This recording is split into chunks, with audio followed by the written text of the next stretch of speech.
Oui, j'ai repris du service. T'es sûr que tu veux que je parle de ça? Ok, bah je m'en occupe tout de suite. Bonjour à tous et bienvenue dans le SAV Ciné, le bureau de réclamation de vos fictions préférées.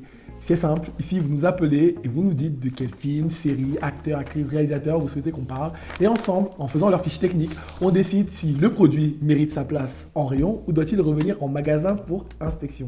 C'est le cas avec Highest to Lowest, sorti cette année et réalisé par Spike Lee, un film qui avait tout pour être un succès attendu cette année, mais malheureusement, force est de constater que le film a beaucoup, mais alors beaucoup déçu. C'est simple, si je devais résumer en une phrase, pour moi, on aurait dit un mauvais épisode de la série Empire. Vous ne me croyez pas? Installez-vous confortablement, likez et partagez cette vidéo et je vous explique tout dans un instant. Highest to Lowest est un film sorti cette année en 2025 et réalisé par Spike Lee avec au casting Denzel Washington, ASAP Rocky, Jeffrey Wright et plein d'autres acteurs et actrices que je ne citerai pas tant leur contribution au film est limite anecdotique voire insipide. C'était surtout l'occasion 19 ans après pour Denzel et Spike Lee de se retrouver. Oui, depuis Inside Man, Malcolm X ou encore He Got Games, les deux célébrités n'avaient pas eu l'occasion de collaborer ensemble. Mais donc, de quoi ça parle? On retrouve donc David King, producteur à succès, qui a une femme, un enfant et tout lui sourit. Il est donc à la tête d'une superbe maison de disques et décide du jour au lendemain donc de faire sa crise de la quarantaine un peu tardive et de se poser la question s'il a bien fait toutes ces années d'investir dans la musique de manière capitaliste et est-ce qu'il ne devrait pas retourner aux sources, donc vous savez, soutenir les vrais artistes authentiques. Pourquoi j'en fais une comparaison avec Empire? Si vous vous souvenez bien, Empire suivait Lucius Lyon et sa femme Cookie Lyon. Lucius qui était atteint d'une maladie incurable, de ce qu'on nous avait dit, et qui cherchait son successeur à travers ses enfants qui avaient tous, chacun, ses qualités et ses défauts. Et donc on essayait de comprendre lequel d'entre eux allait réussir à lui succéder. Force était de constater qu'à la fin de la saison 1, on réalise que Lucius n'avait pas une maladie incurable. Non, ce n'était pas un cancer, c'était simplement un rhume. Et là, tout s'effondre. L'intrigue principale saute, s'envole, et là, il ne reste plus rien. Chaque épisode après ça devient, on dirait, un épisode d'une telenovelas digne des meilleurs feux de l'amour, et on ne comprend plus rien. Un personnage se fait kidnapper, à la fin de l'épisode, on le retrouve.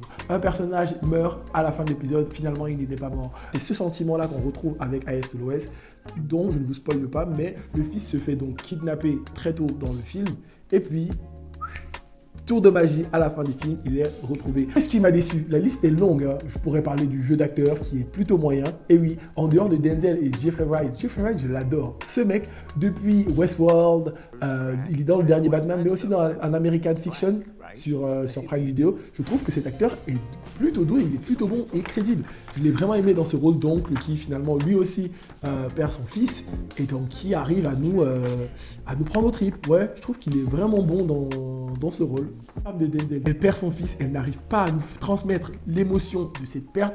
Tout est à la ramasse dans ce film.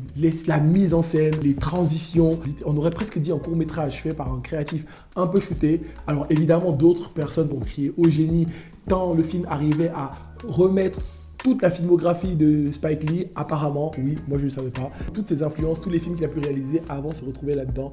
Oui, ok, d'accord. Donc pour apprécier un film, il faut avoir vu toute la filmographie d'un réalisateur. Je trouve ça un peu dommage. Je pense que ce qui me dérange vraiment le plus avec ce film, c'est qu'on a du mal à croire à la véracité de cette histoire. Du mal à croire que cette famille existe vraiment dans leur maison avec toutes ces photos partout de personnalités noires iconiques, Malcolm X, Aretha Franklin, Kamala Harris dans la chambre du garçon.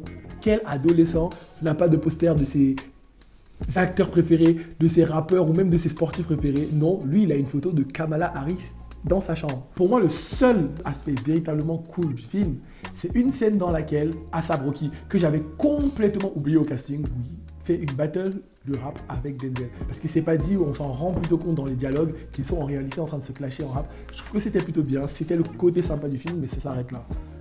On a l'impression que Spike Lee est totalement déconnecté de la réalité de personnes noires vivant à Brooklyn aujourd'hui.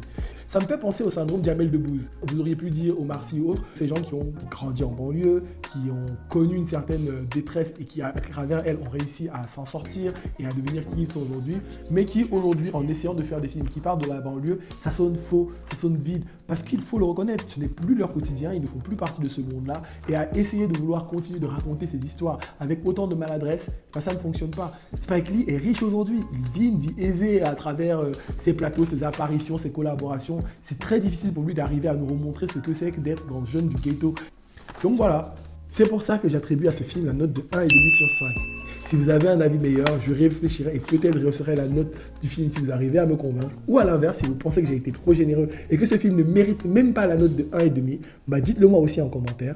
Mais sinon, vous pouvez tout simplement liker, commenter et partager cette vidéo. C'était votre gars Maël Le Miel. On parle ensemble de films et de séries tous les jours. Je vous dis à bientôt. Peace.